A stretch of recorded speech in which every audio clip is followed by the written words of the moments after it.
Pagi itu, angin pagi di desa Kramas berhembus pelan, membawa harum tanah basah setelah hujan semalam.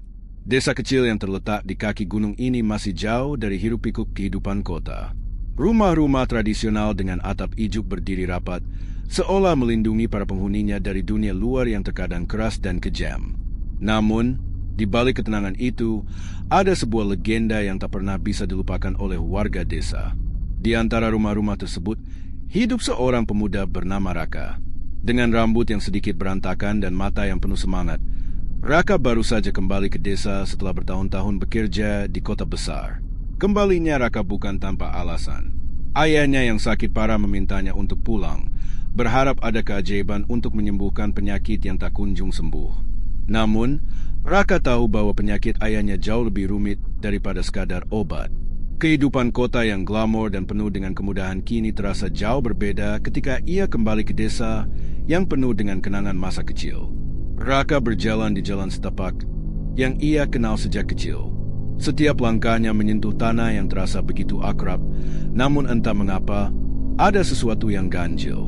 Ada perasaan aneh yang datang begitu saja, seolah ada sesuatu yang menunggunya di ujung jalan. Jalan setapak itu mengarah ke sebuah hutan lebat yang jarang dikunjungi orang. Sebuah tempat yang selalu dihindari oleh warga desa. Konon, di sana ada sebuah kutukan dari zaman Majapahit. Sebuah kutukan yang membuat banyak orang hilang tanpa jejak atau bahkan ditemukan dalam keadaan yang tak wajar. Orang tua di desa sering memperingatkan agar tidak ada yang berani lewat sana. Tapi Raka, dengan jiwa mudanya yang penuh rasa penasaran, merasa tertantang. Jalan itu sudah ada sejak zaman dulu. Raka, jangan ganggu anak muda. Suara ibu Raka terdengar khawatir saat ia kembali ke rumah. Banyak yang sudah coba, tapi tidak ada yang kembali utuh. Namun, Raka hanya tersenyum tipis. Ia tahu ayahnya membutuhkan sesuatu lebih dari sekadar obat atau perawatan biasa.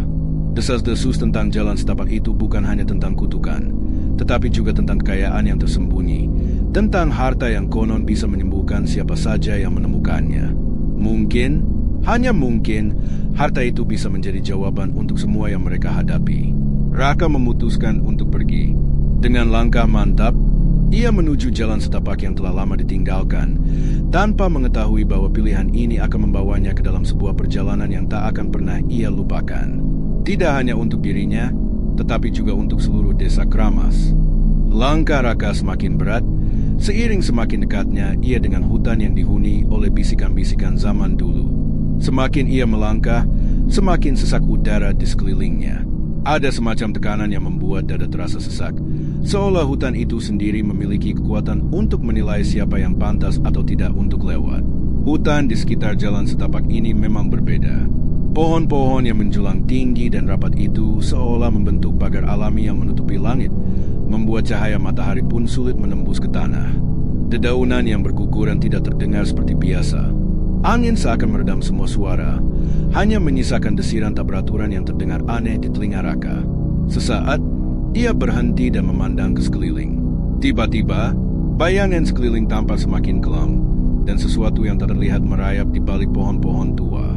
Terasa aneh, seolah mata Raka bisa melihat lebih dari sekadar dunia nyata. Ia merasa seolah ada yang mengamatinya, menunggu saat yang tepat untuk mengungkapkan rahasia besar yang tersimpan di balik hutan ini. "Jangan lanjutkan, nak." Suara lembut tiba-tiba memecah kesunyian. Raka terkejut, hampir terjatuh saat melihat sosok seorang perempuan tua yang muncul di hadapannya. Wajahnya keriput, matanya tajam memandang, seolah telah melihat lebih banyak hal daripada yang bisa dicerna oleh seorang pemuda seperti Raka. Perempuan tua itu berdiri di tengah jalan, mengenakan pakaian sederhana, dengan keranjang kayu di tangannya. Di sekelilingnya, rerumputan seakan bergerak meski tidak ada angin. "Apa yang kau cari di sini, nak?" tanya perempuan itu dengan suara yang dalam, seakan membawa aura yang begitu berat. Raka merasa seolah terjebak dalam tatapan mata perempuan itu, tetapi ia berusaha tegar. "Saya mencari jalan untuk menyembuhkan ayah saya, nenek. Saya mendengar cerita tentang jalan ini, dan saya ingin mencari jawaban." Perempuan tua itu menghela napas panjang. "Jalan setapak ini bukan tempat untuk mencari jawaban, nak. Ini adalah tempat yang menyimpan lebih banyak pertanyaan daripada yang bisa dijawab oleh siapapun. Ini bukan hanya kutukan, tapi juga jebakan bagi jiwa yang lemah. Raka menatapnya, hatinya semakin bergolak. Saya tidak takut, jawabnya, lebih kepada dirinya sendiri daripada kepada perempuan itu. Saya tidak punya pilihan. Perempuan tua itu diam sejenak. Matanya menerawang jauh ke dalam hutan yang semakin gelap. Lalu, dengan suara yang hampir tak terdengar, ia berkata, "Jika kamu tetap melanjutkan, kamu akan menemui sesuatu yang lebih besar dari yang kamu duga. Sesuatu yang lebih buruk daripada sekadar kutukan." Namun, meskipun peringatan itu menggema di dalam hati Raka, ia tetap berjalan maju. Dengan satu langkah lagi, ia menembus batas pohon terakhir, menuju ke dalam hutan yang semakin gelap dan misterius. Hutan ini adalah rumah bagi banyak cerita.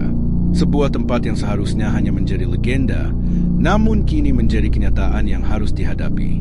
Di setiap langkahnya, Raka merasa semakin terperangkap dalam jaring takdir yang tak bisa dihindari. Tiba-tiba, suara gemerisik terdengar di dekatnya. Raka menoleh, dan di antara semak-semak yang rapat, ia melihat sepasang mata yang berkilat-kilat, memandangi dengan penuh rasa ingin tahu. Sosok itu muncul dari bayangan, dan wajahnya tampak familiar.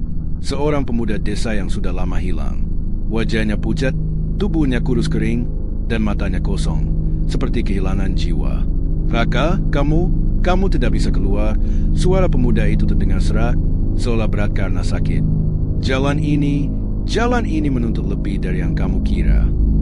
Raka terdiam, jantungnya berdegup kencang. Tidak mungkin. Pemuda itu adalah Arif, teman lamanya yang telah hilang bertahun-tahun lalu. Tak ada yang tahu kemana ia pergi, dan kini ia muncul di hadapannya, tetapi bukan dalam wujud yang sama. Pemuda itu mengulurkan tangannya dengan tergesa, seperti ingin mencegah Raka melangkah lebih jauh. "Kembali, Raka, kembali ke desa.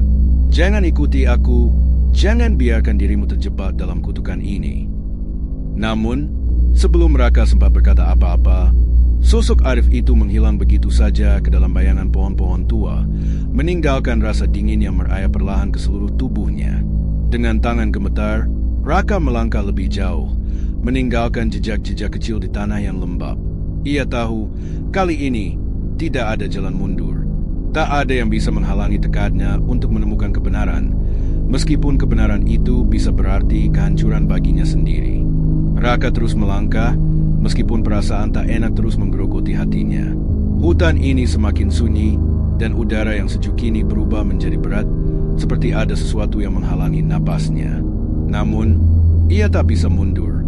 Ayahnya membutuhkan keajaiban, dan Raka percaya bahwa harta karun yang tersembunyi di balik kutukan jalan setapak ini adalah satu-satunya harapan. Setiap langkah Raka terasa semakin dalam memasuki dunia yang berbeda, tempat di mana waktu seolah berhenti dan segala sesuatu tidak seperti yang terlihat.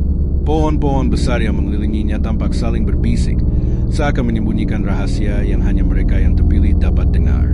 Begitu juga dengan suara alam yang semakin menghilang, hanya meninggalkan bisikan yang tak jelas asal-usulnya. Tiba-tiba, sebuah suara menggetarkan udara. "Kau sudah jauh, Nak?" kata suara itu, serak dan berat, berasal dari arah yang tidak jelas. "Apa yang kau cari di sini, dan mengapa kau masih memaksa untuk melangkah?" Raka terkejut dan menoleh ke arah suara itu. Di antara pohonan yang rapat, muncul sosok yang tampak semakin nyata. Seorang pria parubaya, dengan rambut putih dan jubah yang terbuat dari dedaunan yang hampir serupa dengan tanah hutan. Wajahnya tampak penuh kesedihan, namun ada kejelian di matanya yang tajam. Pria itu melangkah mendekat, dan seketika Raka merasakan sesuatu yang aneh. Sosok ini tidak tampak seperti manusia biasa.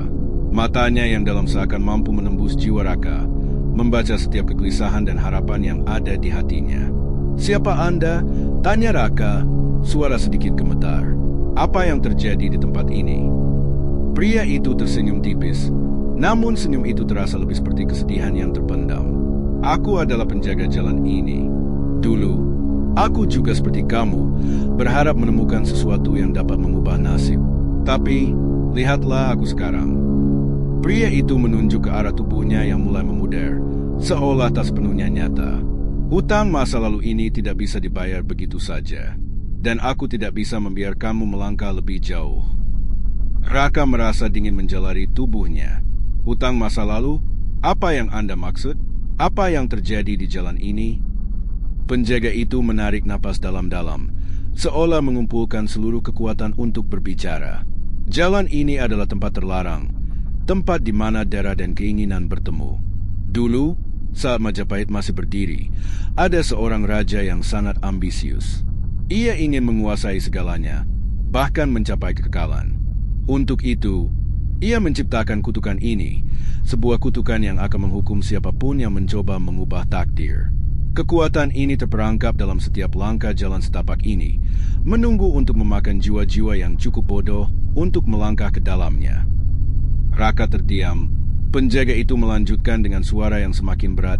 Harta yang kau cari bukanlah sekadar harta dunia. Itu adalah kekuatan yang jauh lebih besar, tetapi dengan harga yang sangat mahal. Kutukan ini tidak hanya akan menghancurkanmu, tetapi juga orang-orang yang kau cintai.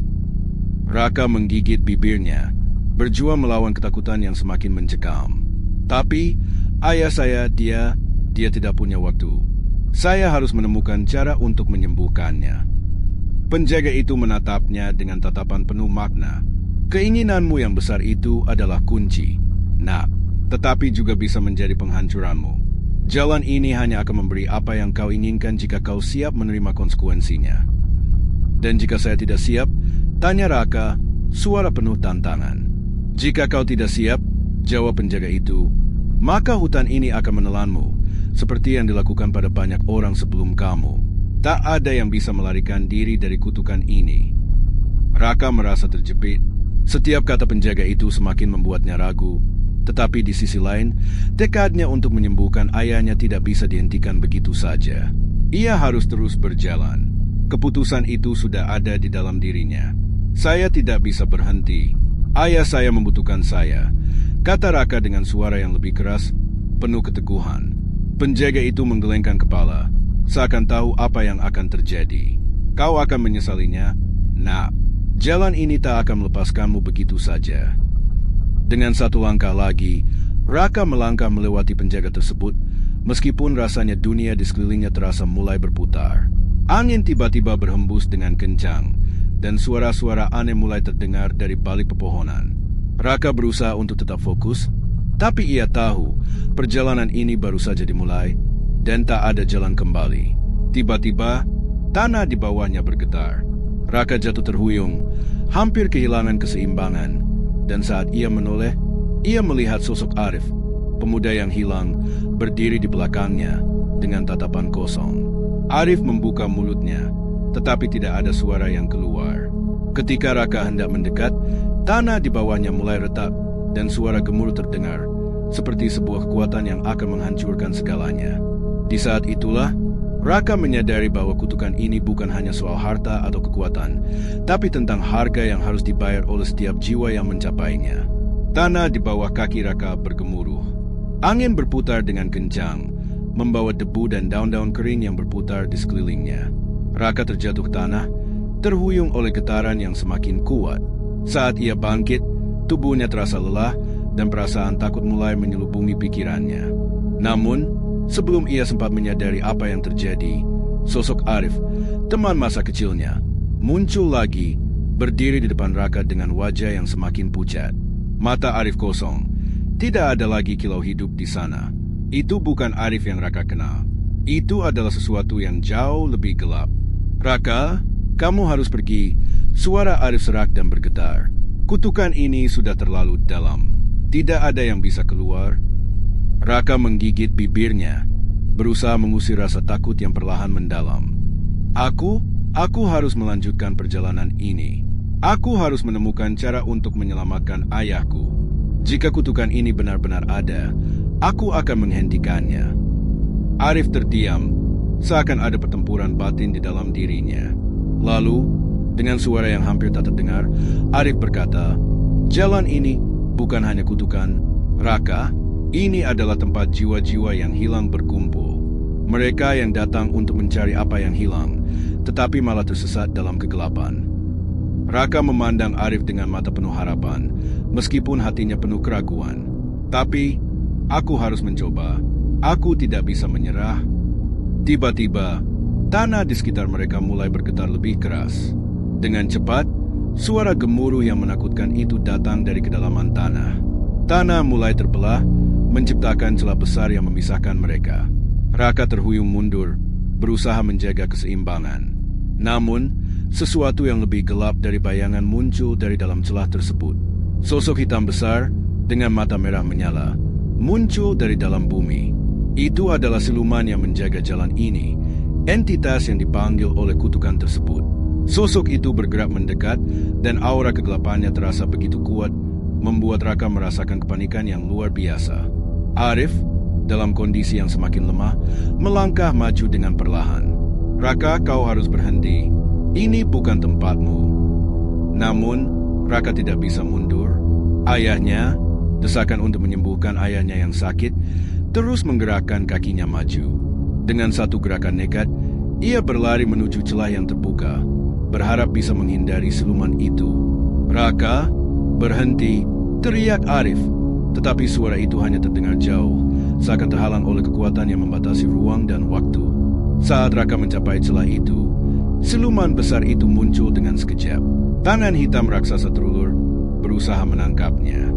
Raka melompat ke sisi lain, menghindar dengan cepat. Namun, sebuah kekuatan tak terlihat menariknya, menyeretnya kembali ke tengah kegelapan. Raka merasakan cengkeraman yang kuat pada tubuhnya, dan rasa sakit menjalar di seluruh tubuhnya. Tiba-tiba, Arif muncul lagi, meskipun tubuhnya tampak semakin pudar. Raka, hanya satu cara untuk mengalahkannya. Kembalilah ke desa, ambil kunci yang tersembunyi di rumah tua milik nenekmu. Hanya itu yang bisa membuka kutukan ini.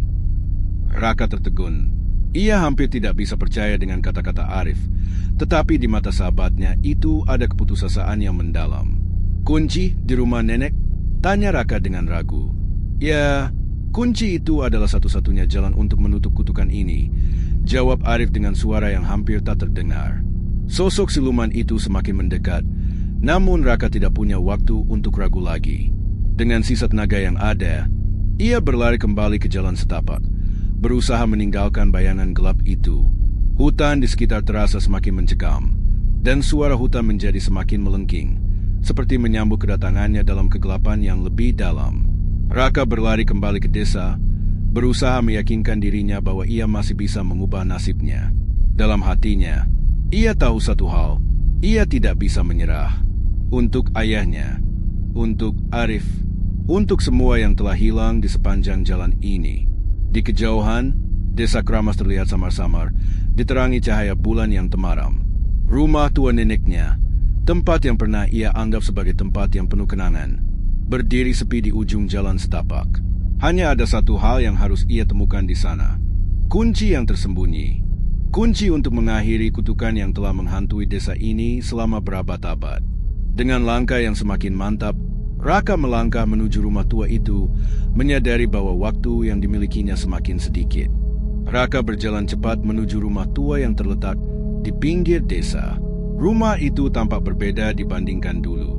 Dulu, rumah neneknya selalu terasa hangat dengan suara tawa dan aroma masakan yang tercium dari dapur. Tapi malam ini, rumah itu tampak lebih sunyi, lebih menyeramkan. Lampu yang biasanya menyala terang kini padam, hanya menyisakan bayang-bayang yang melintas di jendela. Raka merasakan ketegangan di dadanya. Semakin ia mendekati pintu rumah, semakin berat langkahnya, seperti ada kekuatan yang berusaha menahannya. Namun, dia tahu dia harus masuk.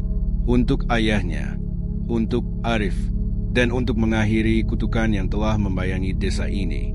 Dengan tangan gemetar, Raka membuka pintu rumah yang sudah berderit usang.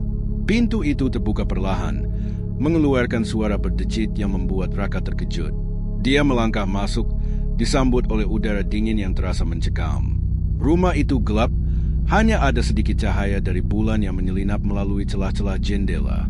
Pintu depan tertutup rapat di belakangnya. Suasana menjadi semakin sunyi.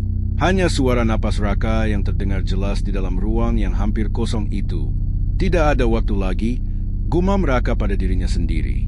Langkah demi langkah, Raka mencari-cari sesuatu yang bisa memberinya petunjuk. Ruang tamu yang biasa penuh dengan barang-barang tua kini tampak kosong dan suram. Hanya ada meja kayu yang sudah rapuh dan kursi-kursi yang tampak seperti telah lama ditinggalkan. Raka melangkah menuju ruang belakang, ke tempat yang selalu diceritakan oleh neneknya sebagai tempat yang penuh dengan sejarah keluarga. Di ruang belakang itu, terdapat sebuah lemari besar, terbuat dari kayu jati tua yang sudah mulai berkarat. Lemari itu adalah tempat penyimpanan berbagai barang kuno milik neneknya. Raka yakin bahwa kunci yang disebutkan Arif berada di sana. Namun, saat ia mendekat dan membuka lemari itu, ia terkejut. Di dalamnya hanya ada tumpukan kain-kain tua dan beberapa kotak kayu kecil. Tidak ada yang tampak seperti kunci yang dimaksud. Raka mulai merasakan kegelisahan. Di mana kunci itu? Kenapa neneknya tidak pernah memberitahunya tentang hal ini? Tapi, saat tangannya menyentuh salah satu kotak kayu di atas tumpukan kain, sesuatu yang aneh terjadi. Kotak itu terasa lebih berat dari yang ia kira, dan saat dibuka, muncul sebuah cahaya redup yang menyilaukan matanya sejenak. Di dalam kotak itu, ada sebuah kunci besar dengan ukiran yang sangat indah. Kunci itu terbuat dari logam yang tampak tua, dengan bentuk yang rumit, seolah-olah memiliki sejarah yang panjang.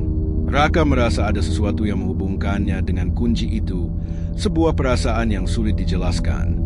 Ketika ia memegang kunci itu, rasa dingin menyelusup ke tubuhnya, seperti ada kekuatan besar yang mengalir melalui tangannya. Akhirnya, bisik Raka, sambil memandangi kunci itu dengan rasa takjub dan ketakutan yang bercampur aduk. Ini dia. Namun, tepat saat ia hendak menutup kotak itu, sebuah suara keras terdengar dari luar rumah, membuat jantung Raka melompat. Pintu depan terbuka dengan keras, dan suara langkah-langkah berat mulai terdengar mendekat. Raka berbalik, hanya untuk melihat sosok yang sangat dikenalnya. Sosok yang sudah lama hilang. Arif. Tapi kali ini, Arif bukanlah sosok yang biasa ia kenal. Tubuhnya tampak lebih kurus, dengan kulit yang semakin pucat, seolah sudah kehilangan seluruh kekuatannya. Namun, matanya yang kosong tak menatap tajam ke arah Raka, penuh dengan keputusasaan. Raka, kau sudah menemukannya, kan? Arif berkata dengan suara serak, seolah berbicara dengan suara yang bukan miliknya. Raka terkejut, lalu mendekat, memanggil nama sahabatnya. Arif, apa yang terjadi denganmu? Kau bukan Arif yang dulu? Arif menggelengkan kepalanya perlahan, matanya mulai berkilat dengan ketakutan yang sangat dalam. Kunci itu bukan untukmu. Itu bukan untuk siapapun yang memiliki niat baik. Kunci itu akan membawa kehancuran, dan kau akan menjadi bagian dari kutukan ini selamanya. Raka merasa kebingungannya semakin dalam, namun ia tak bisa mundur. Aku tidak peduli dengan kutukan. Arif, aku hanya ingin menyelamatkan ayahku. Tidak ada lagi yang lebih penting dari itu. Arif maju selangkah, dengan gerakan yang semakin tidak wajar. Kau tidak mengerti, Raka, ini bukan hanya tentang ayahmu atau kutukan ini.